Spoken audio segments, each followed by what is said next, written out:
창세기 2장 8절부터 17절까지 봉독하겠습니다. 여호와 하나님이 동방의 에덴에 동산을 창설하시고 그 지으신 사람을 거기 두시고 여호와 하나님이 그 땅에서 보기에 아름답고 먹기에 좋은 나무가 나게 하시니 동산 가운데에는 생명나무와 선악을 알게 하는 나무도 있더라. 강의 에덴에서 발원하여 동산을 적시고 거기서부터 갈라져 네 근원이 되었으니 첫째의 이름은 비손이라. 금이 있는 하윌라 온 땅에 둘렸으며 그 땅의 금은 정금이요 그곳에는 베들리엄과 호마노도 있으며 둘째 강의 이름은 기온이라. 구스 온 땅에 둘렸고 셋째 강의 이름은 히데겔이라. 아수르 동편으로 흐르며 넷째 강은 유브라데더라. 여호와 하나님이 그 사람을 이끌어 에덴 동산에 두사 그것을 다스리며 지키게 하시고 여호와 하나님이 그 사람에게 명하여 가라사대 동산 각종 나무의 실과는 내가 임의로 먹되 선악을 알게 하는 나무의 실과는 먹지 말라.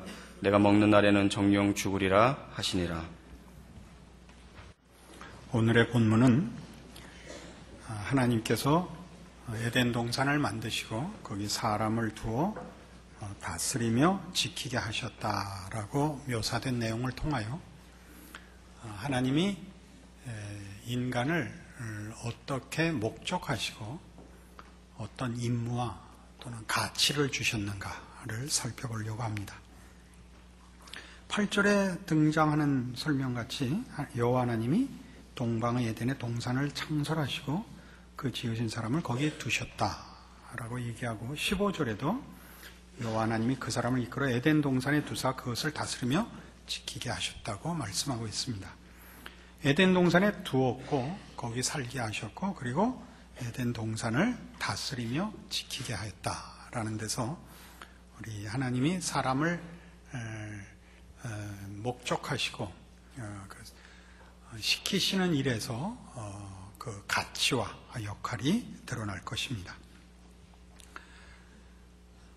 그 본문에 나오는 에덴 동산의 아름다움이 물질적으로 묘사되어 있는 것은 다 하나님께서 함께 하시는, 임재하시는 영광을 상징하는 의미입니다.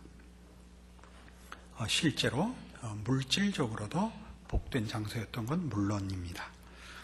창세기 19장에 가시면 말하자면 에덴 동산에 사람을 두었다 하는 그 둔다라는 표현에 대하여 우리의 이해를 돕는 몇 구절이 이제 나옵니다. 창세기 19장 16절에 그 소돔 고모라를 심판하실 때 롯을 구해내는 장면인데, 그러나 롯이 지체함에 그 사람들이 롯의 손과 그 아내의 손과 두 딸의 손을 잡아 인도하여 성 밖에 두니 여호와께서 그에게 인자를 더하심이었더라. 여기 성 밖에 두었다가 나오죠. 성 밖에 놔뒀다, 성 밖에 위치케 했다, 이런 것이 아니라 안전한 장소에 두었다, 이런 개념입니다. 그러니까 이 에덴 동산에 사람을 두었다라는 것은 거기가 안전한 곳이요 안식의 곳에 두었다라는 의미로서 두었다라는 표현을 쓰고 있습니다. 신명기 12장에 가면 281페이지 구약성경에 신명기 12장 10절에 이 표현에도 나옵니다. 너희가 요단을 건너 너희 하나님 여호와께서 너희에게 기업으로 주시는 땅에 거하게 될 때, 이 거한다는 게 둘 때입니다. 또는 여호와께서 너희로 너희 사방의 모든 대적을 이기게 하시고 너희에게 안식을 주사 너희로 평안히 거하게 하실 때, 평안히 평안함 속에 두실 때에 라는 뜻입니다. 그래서 이 에덴 동산에 아담을 두었다라는 것은 평강과 안식과 안전의 환경, 조건 속에 사람을 두었다라는 뜻입니다. 그러나 이 두었다는 것은 조금 더 의미가 더 깊은 뜻이 있는데요. 같은 신명기 26장에 가시면 이런 뜻도 있습니다. 신명기 26장 4절, 제사장은 네 손에서 그 광주리를 취하여다가 내 하나님 여호와의 단 앞에 놓을 것이며, 놓는다, 그러니까 이게 둘 것이며입니다. 동일한 표현인데요.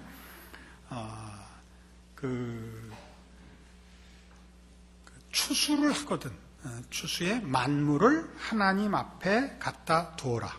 그러니까 하나님 앞에 바쳐라 라는 뜻입니다. 그러니까 여기 둔다는 것은 하나님의 임재 앞에 무엇을 바치는 것을 의미합니다. 이것은 출애굽기 16장에도 또 여러분 이해하기 좋게 아주 직접적인 표현이 이렇게 나옵니다. 108페이지 출애굽기 16장 33절 또 아론에게 이르되 항아리를 가져다가 그 속에 만나 한 오멜을 담아 여호와 앞에 두어 너희 대대로 간수하라. 만나를 주시고 그 만나를 주신 것을 기억해 하기 위하여 만나를 보관하도록 하는 장면입니다. 여호와 앞에 두어입니다. 여호와 앞에 바치는, 여호와 앞에 있는 이런 표현들이, 의미들이 두다라는 표현 속에 내포되어 있는 뜻입니다. 이 표현들은 말하자면 사람이 에덴 동산에 살게 됐다를 하나님이 복되고 안식과 평화의 장소에 사람을 살게 했을 뿐만 아니라 하나님의 임재 안에 살게 하사 하나님과의 교제 속에 위치게 했다. 그런 뜻이 됩니다. 그러니까 우리는 우리의 삶이 무엇을 하기 위해서 태어나기 이전에, 여기서 무엇을 한다는 건 자신을 위하여 무엇을 부족분을 채우는 일이라는 것이 처음에 하나님의 그 창조의, 인간 창조의 그 내용 속에 없었던 것을 압니다. 우리가 우리의 필요를 채워야 하는 일을 하는 것은 다 타락의 결과로 주어진 벌이지, 하나님은 처음에 우리를 만드실 때는 복과 안식과 평강과 하나님의 임재 안에서의 교제로 우리를 부르셨습니다. 그래서 아까 우리 본문에서 15절에 가서 이제 더 이어 나오는 여호와 하나님이 그 사람을 이끌어 에덴 동산에 두사 그것을 다스리며 지키게 하셨다라는 그 다음 표현으로 인하여 이제 좀 한 걸음 더 나아간 인간의 가치 또는 역할, 이런 것들이 이제 좀 더 분명해집니다. 이 다스리며 지키겠다, 에덴 동산을 다스리며 지키겠다.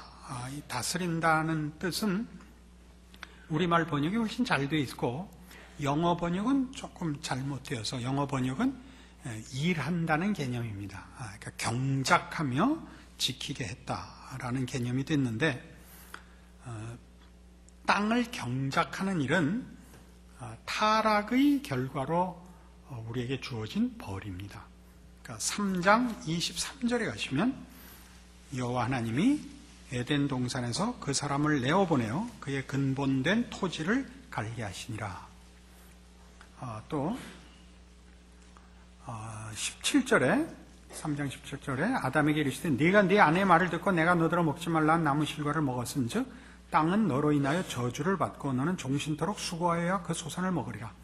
땅이 네게 가시덤불과 엉겅퀴를 낼 것이라. 너희 먹을 것은 밭의 채소인즉 네가 얼굴에 땀이 흘러야 식물을 먹고 필경은 흙으로 돌아가리니 그 속에서 네가 취함을 입었습니다. 너는 흙이니 흙으로 돌아갈 것이니라. 이런 고생해서 소출을 먹게 된 것들은 다 이제 타락의 결과들입니다. 그러니까 여기서는 타락 이전의 모습이고, 이 2장에서 분명하게 하고 싶은 것은 하나님께서 사람을 어떻게 만들었고 그때 어떻게 복된 환경과 조건 속에 있는가를 설명하는 부분이고, 우리가 지금 겪고 있는 현실의 어려움들은 다 죄의 결과라는 것을 대조하는 중입니다. 그래서 여기서는 땅을 갈 일은 없습니다. 그러니까 에덴 동산에 저들을 두어 그것을 다스리며 지키게 한 이것이 일로서 이해되어서는 안 된다 하는 것입니다. 그럼 여기서 다스리며 지키는 것은 구체적으로 무엇일까 하는 것이죠. 그것은 그 다음에 나오는 16절에 여호와 하나님이 그 사람에게 명하여 가라사대 동산 각종 나무의 실과는 네가 이물어 먹되 선악을 알게 하는 나무의 실과는 먹지 말라라는 표현에서 우리가 그 실마리를 풉니다. 하나님이 이 사람에게만 명령을 하십니다. 우리가 구약에서 율법의 모든 요구들 앞에 우리가 그 책임 있는 자로 서 있는데요. 그 율법의 요구들, 우리에게 하신 하나님의 명령들은 하나의 조건으로서 등장하는 것은 아닙니다. 사실은. 그래서 조건이란 말이 조금 오해 소지가 있으니까 좀 더 설명을 합시다. 신명기 30장, 구약성경 310페이지입니다. 신명기 30장 15절. 보라, 내가 오늘날 생명과 복과 사망과 화를 네 앞에 두었나니 곧 내가 오늘날 너를 명하여 네 하나님 여호와를 사랑하고 그 모든 길로 행하며 그 명령과 규례와 법도를 지키라 하는 것이라. 그리하면 네가 생존하며 번성할 것이요 또 네 하나님 여호와께서 네가 가서 얻을 땅에서 네게 복을 주실 것임이니라. 그러나 네가 만일 마음을 돌이켜 듣지 아니하고 유혹을 받아서 다른 신들에게 절하고 그를 섬기면 내가 오늘날 너희에게 선언하노니 너희가 반드시 망할 것이라. 너희가 요단을 건너가서 얻을 땅에서 너희의 날이 장구치 못할 것이니라. 이런 요구들은 율법을 주실 때의 요구의 대표적인 모습입니다. 마치 잘못 오해를 하면 하나님 말씀을 들으면 하나님이 복을 주고 하나님 말씀을 듣지 않고 외면하면 벌을 내리시는 그런 개념을 우리에게 주기 쉽습니다. 그러나 이 개념은 그것과 조금 다릅니다. 사실 율법의 모든 요구들은 그것을 지키면 복을 받고 그것을 지키지 않으면 벌을 받는 이렇게 우리식의 이렇게 간단한 상벌의 조건들이 아닙니다. 무슨 얘기하려는지 의아롭죠? 요한복음 15장으로 가보십시다. 그게 아니면 그럼 뭐란 말인가 이런 생각이 드시죠? 그렇게 생각이 들어야지 처음부터 끝까지 멍하고 있다가 하시면 안 됩니다. 머리를 써야 됩니다. 아멘 할 준비만 하고 있다가 하시면 안 돼요. 요한복음 15장 5절. 나는 포도나무여 너희는 가지니 저가 내 안에 내가 저 안에 있으면 이 사람은 과실을 많이 맺나니 나를 떠나서는 너희가 아무것도 할 수 없습니다. 사람이 내 안에 거하지 아니하면 가지처럼 밖에 버려 말라지나니 사람들이 이것을 모아다가 불에 던져 사르느니라. 이 비유는 여러분 설명할 필요 없이 자명하죠. 내용이. 포도나무 가지가 포도나무 줄기에 붙어 있지 않으면 말라버립니다. 일부러 벌을 줄 필요가 없습니다. 그러니까 율법의 모든 요구는 하나님께 붙어 있으라는 얘기입니다. 하나님께 붙어 있으면 왜 붙어 있어야 되느냐? 하나님으로부터만 생명과 복과 진리와 모든 필요가 나오니까. 포도나무가 그렇지 않습니까? 포도나무가 그런 게 아니라 모든 나무가 그렇죠. 나무에 붙어 있지 않는 가지는 일부러 나무가 저주할 필요가 없고 벌을 줄 필요 없이 말라 비틀어 썩어질 뿐입니다. 그 모든 율법의 요구들은 다 무엇을 목표하고 있냐면 하나님만이 복을 주실 수 있는 분이다. 하나님만이 생명과 진리의 근원이시다. 하나님만이 은혜를 베푸시고 기적을 베푸시고 우리를 사랑하시고 우리의 필요를 채우신다. 여기에 초점이 있지 그것이 하나의 조건이 돼서 이걸 지켜서 복받고 이걸 안 지켜서 벌받고는 그런 결과와 심판의 잣대는 아니었던 것입니다. 못 알아들으시면 그냥 그대로 가셔도 돼요. 그렇게 해서라도 지키면 그게 잘하는 짓이니까. 그래서 이게 뒤로 어디로 가냐면 9절 아버지께서 나를 사랑하신 것 같이 나도 너희를 사랑하였으니 나의 사랑 안에 거하라. 내가 아버지의 계명을 지켜 그의 사랑 안에 거하는 것 같이 너희도 내 계명을 지키면 내 사랑 안에 거하리라. 왜 계명을 지켜야 사랑 안에 거하는 거죠? 여기서 말하는 계명은 그런 의미에서 가지가 나무에 붙는, 줄기에 붙는 방법인 것입니다. 계명이라는 것은 그걸 지키면 복받는 조건이라는 것이 심판의 기준이 되고 그래서 상벌의 기준이 되어서가 아니라 그게 말하자면 우리가 하나님께 우리 자신을 붙들어 매는 아니 하나님으로부터 나오는 모든 신령한 것과 복된 것을 우리의 것으로 가지는 통로이기 때문에 계명을 지키라 하는 것입니다. 이 계명을 지키면 가지가 나무에 붙는 꼴이 되는 것이요. 이 계명을 지키지 않으면 안 붙어 있는 꼴이 되죠. 그러니까 지금 본문으로 돌아오셔서 창세기 2장 여기서 얘기하는 하나님이 사람에게 명령하셨다는 것은 말하자면 하나님께서 사람만은 다른 모든 다른 피조물들과 구별되게 하나님이 이 사람을 이 나무의 가지로 요구하시는 것이죠. 다른 모든 다스려야 하고 지켜야 할 하나님의 창조물들에 대하여 어느 누구에게도 명령이 없고 어느 존재에게도 사람에게만 명령하여, 즉 사람이 하나님께 연합하여, 형상 자체가 그렇습니다마는 하나님으로부터 흘러나오고, 그래서 모든 피조물들이 필요로 하는 생명과 은혜와 복과 충만함이 결실되고 유지되도록 하는 일이 사람에게 주어졌다라는 것을 우리가 본문에서 읽어낼 수 있는 것입니다. 이 일은 이제 우리가 하나님이 사람을 무엇을 위하여 어떤 존재와 가치로 만들었는가에 대한 분명한 이해를 줍니다. 우리는 하나님의 임재 안에 교제하며 그의 형상으로 지음받아 하나님께서 우리를 가족같이 우리를 부르시며 우리를 통하여 만물을 다스리시고 복 주신다는 사실에 근거하여 하나님이 우리를 하나님을 경배하며 순종하여 제사장 노릇을 하게 했다는 사실을 밝혀내게 됩니다. 이런 표현은 제가 혼자 만든 것이 아니라 여러분 잘 아시는 베드로전서 2장 9절에 나오는 성도들에 대한 정의에서 우리 예수 그리스도로 말미암아 구원을 얻은 하나님의 백성들을 너희는 택하신 족속이요 거룩한 나라요 왕 같은 제사장이라 라고 묘사한 데서도 분명히 입증되고 있습니다. 우리는 거기서 우리가 왜 제사장인지를 불신자들에게 우리가 우리의 구원과 예수 그리스도의 주되심을 증거한다는 차원에서 제사장 직분을 이해하실 것입니다. 그러나 왜 왕 같으냐? 그러면 대부분은 우리가 전하는 복음이 사활의 문제요, 운명의 문제이기 때문에 그 막중함을 인하여 왕 같은 제사장이라 이렇게 많이들 이해하십니다.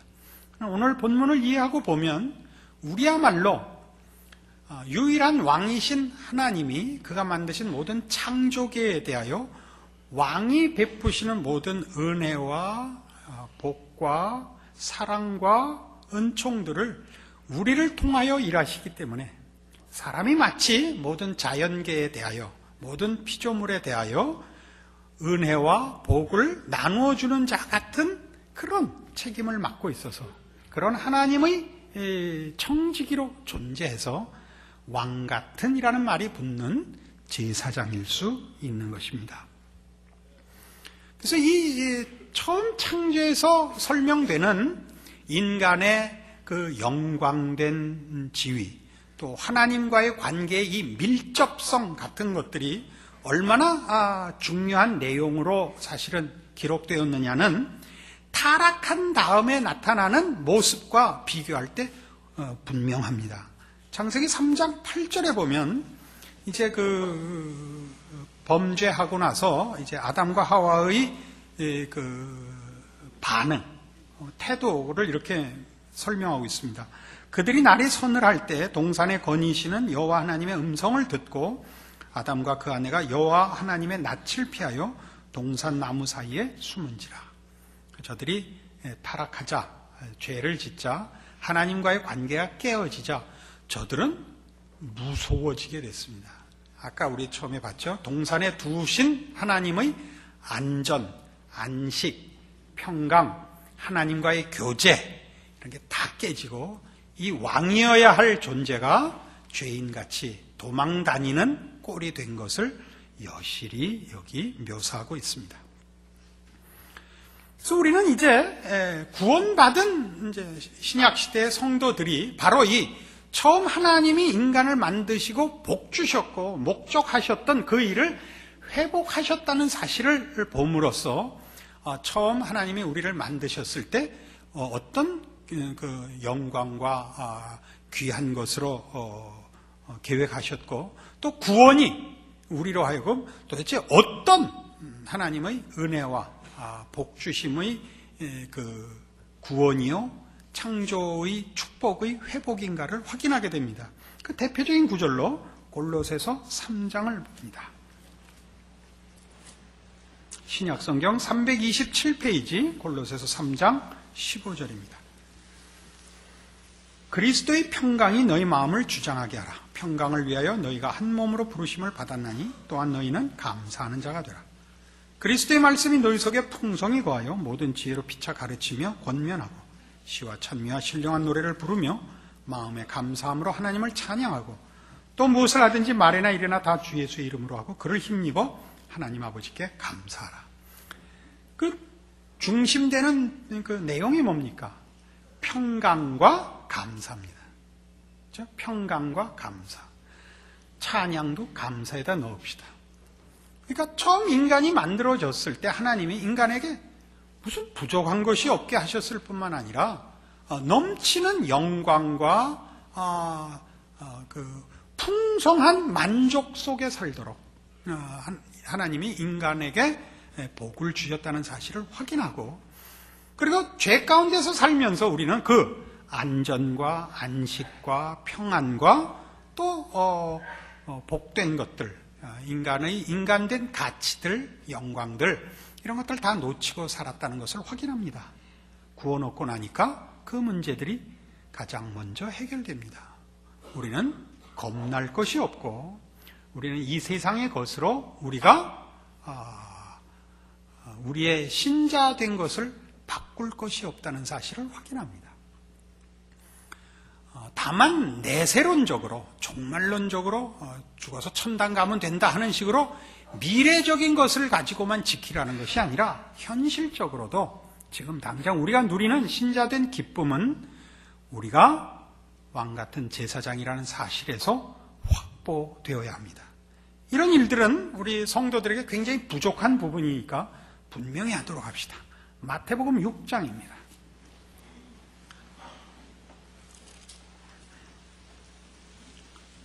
신약성경 첫 책인 마태복음 6장 30절. 오늘 있다가 내일 아궁이에 던지우는 들풀도 하나님이 이렇게 입히시거든 하물며 너희일까 보냐 믿음이 적은 자들아. 그러므로 염려하여 이르기를 무엇을 먹을까 무엇을 마실까 무엇을 입을까 하지 말라. 이는 다 이방인들이 구하는 것이라. 너희 천부께서 이 모든 것이 너희에게 있어야 할 줄을 아시느니라. 너희는 먼저 그의 나라와 그의 의를 구하라. 그리하면 이 모든 것을 너희에게 더하시리라. 이 33절 말씀은 성경의 그 유명한 구절들, 우리 성도들이 좋아하고 암송하는 그런 대표적인 구절들 속에 끼이는 아주 유명한 구절입니다. 이 구절은 그렇게 성경이 의도하는 뜻보다는 조금 약하게 보통 이해되지요. 예를 들면 그의 나라와 의를 구하면 이 모든 것을 더한다는 보너스에 관심이 더 많아서 이걸 지키기도 하고, 또는 치사하게 먹고 마시는 것 구해 나는 그의 나라와 의를 구한다라는 자부심과 잘난 척으로 암송을 하기도 합니다. 그러나 이 대목은 이제 오늘 이 하나님이 인간을 어떻게 만드셨는가, 인간이 왕같은 제사장의 책임을 수행하며 그 지위를 이해한 것으로 인하여 이 말씀을 대하면 전혀 다른 말이 됩니다. 우리는 더 이상 내가 먹고 마시는 일을 위하여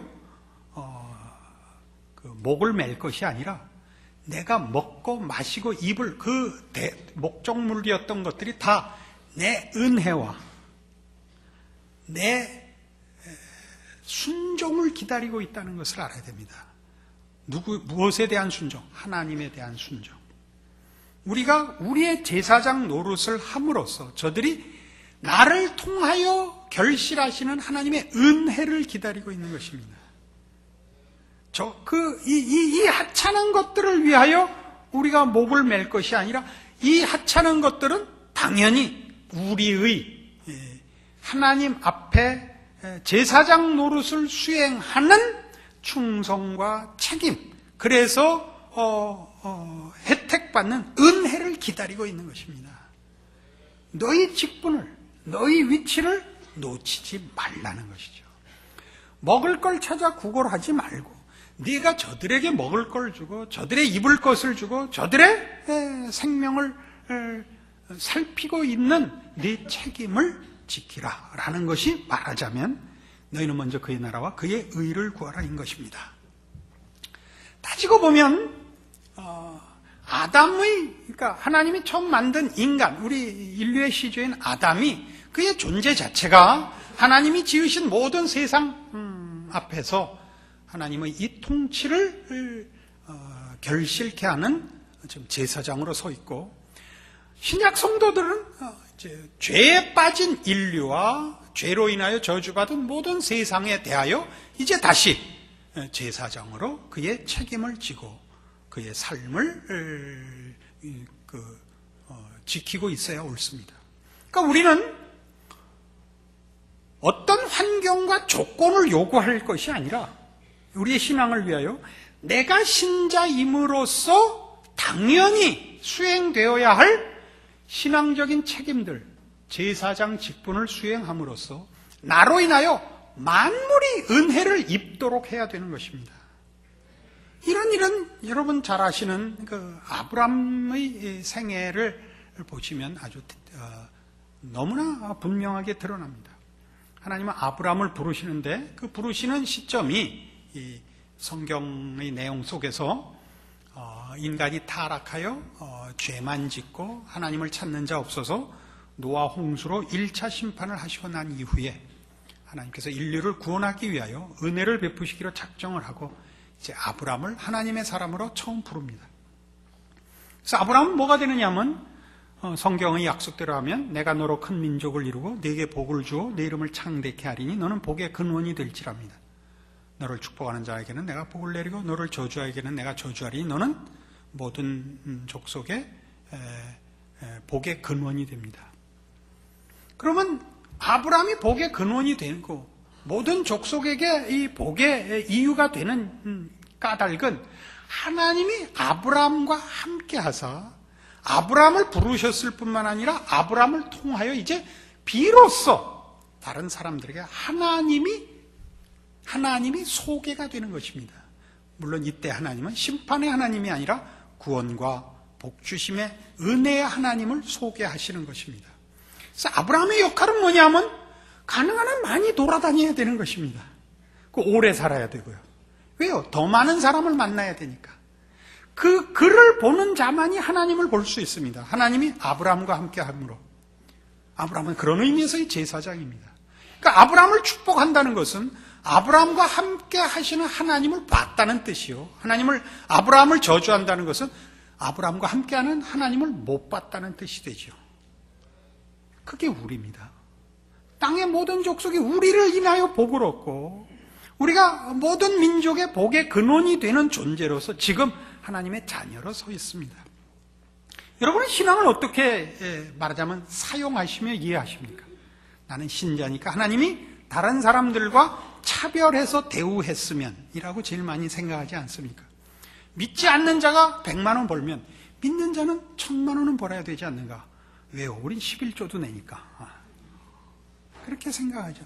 그러나 성경이 지금 밝히는 대로 하자면 그는 우리 여기 마태복음 6장식으로 하자면 그러므로 염려하여 이르기를 무엇을 먹을까 무엇을 마실까 무엇을 입을까 하지 말라. 이는 다 이방인들이 구하는 것이라. 여기서 이방인이라는 건 하나님 없는 자들을 말합니다. 하나님 모르는 자들. 그들은 자기 목숨을 위해서밖에 살지 못하지만 우린 다르다 이거죠. 너희 천부께서 이 모든 것이 너에게 있어야 할 줄 아시느니라. 우린 아버지가 있다고. 하늘 아버지가. 그러니까 우린 다르게 살죠. 내 삶의 조건과 환경이 여하하든지 상관없이 나는 복의 근원입니다. 내가 서 있어야 내 시대와 내 사회와 내 이웃과 내 나라가 복을 받을 수 있습니다. 그렇게 자신을 이해하셔야 됩니다. 우리는 우리끼리 모여있자 그러죠, 자꾸. 세상에서 살기 힘드니까. 그러니까 여름 수련회 가면 목사님 여기가 좋아요. 우리 여기서 그냥 영원히 살면 얼마나 좋을까요? 라는 소리를 합니다. 그 중간에 잠깐 멈춘 것은 심한 표현이어서 삭제합니다. 그건 마치 뭐와 같으냐 하면 가로등끼리 모여있자 그러는 거랑 같습니다. 서울에 있는 가로등 조합해갖고 어디 모일까요? 그렇게 모이면 안 됩니다. 가로등은 어디다 세우죠? 어두운 곳에 세우죠. 밝은 데야 왜 세우겠어요?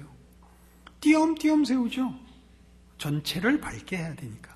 우리는 왜 이렇게 고단한 인생을 살죠? 그래서 만나는 사람들 앞에 서야 되기 때문에. 억울한 사람, 힘든 사람, 외로운 사람, 약한 사람들 앞에 하나님이 우리를 보내고 있습니다. 여러분들이 약하고 여러분들이 무지하고 여러분들이 곤고하다고 해서 하나님이 그러신 것은 아닙니다.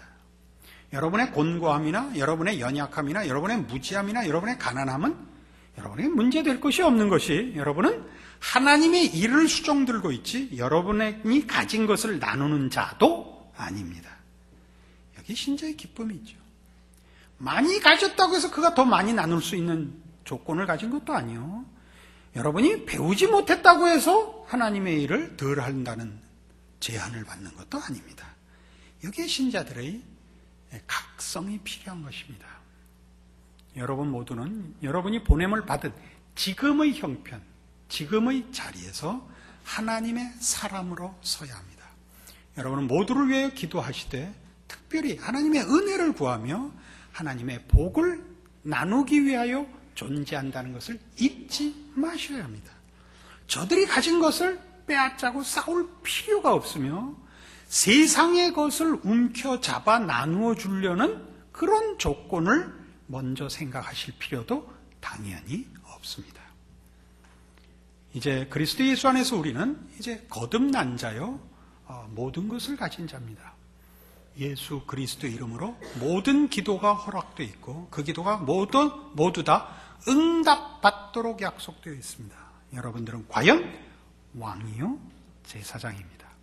여러분들의 평생에 걸쳐서 만나는 모든 삶의 정황과 모든 인생들 앞에 여러분들은 할 말이 있고 보여줘야 하고 결실해야 하는 하나님의 제사장인 것을 기억하고 믿음으로 승리하시기를 권합니다. 기도하십시다. 하나님 아버지 은혜를 감사합니다. 하나님은 우리 아버지시요 우리 하나님은 우리를 그 백성으로 부르시되 제사장으로 불러 우리를 통하여 일하심을 이제 확인하고 믿습니다.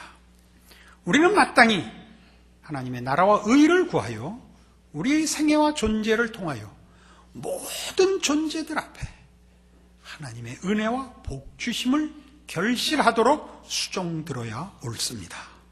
이 믿음을 지키게 하시고 충성하게 하시고 인내하게 하사 우리의 생애가 복되고 우리로 인하여 더 많은 사람들이 주의 은혜를 입어야 한다는 사실을 기억하는 책임 있는 인생을 사는 자들 되게 하여 주시옵소서.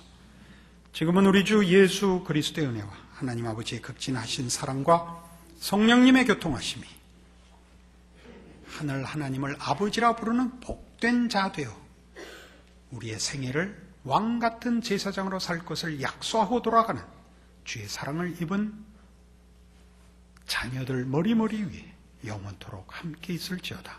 아멘.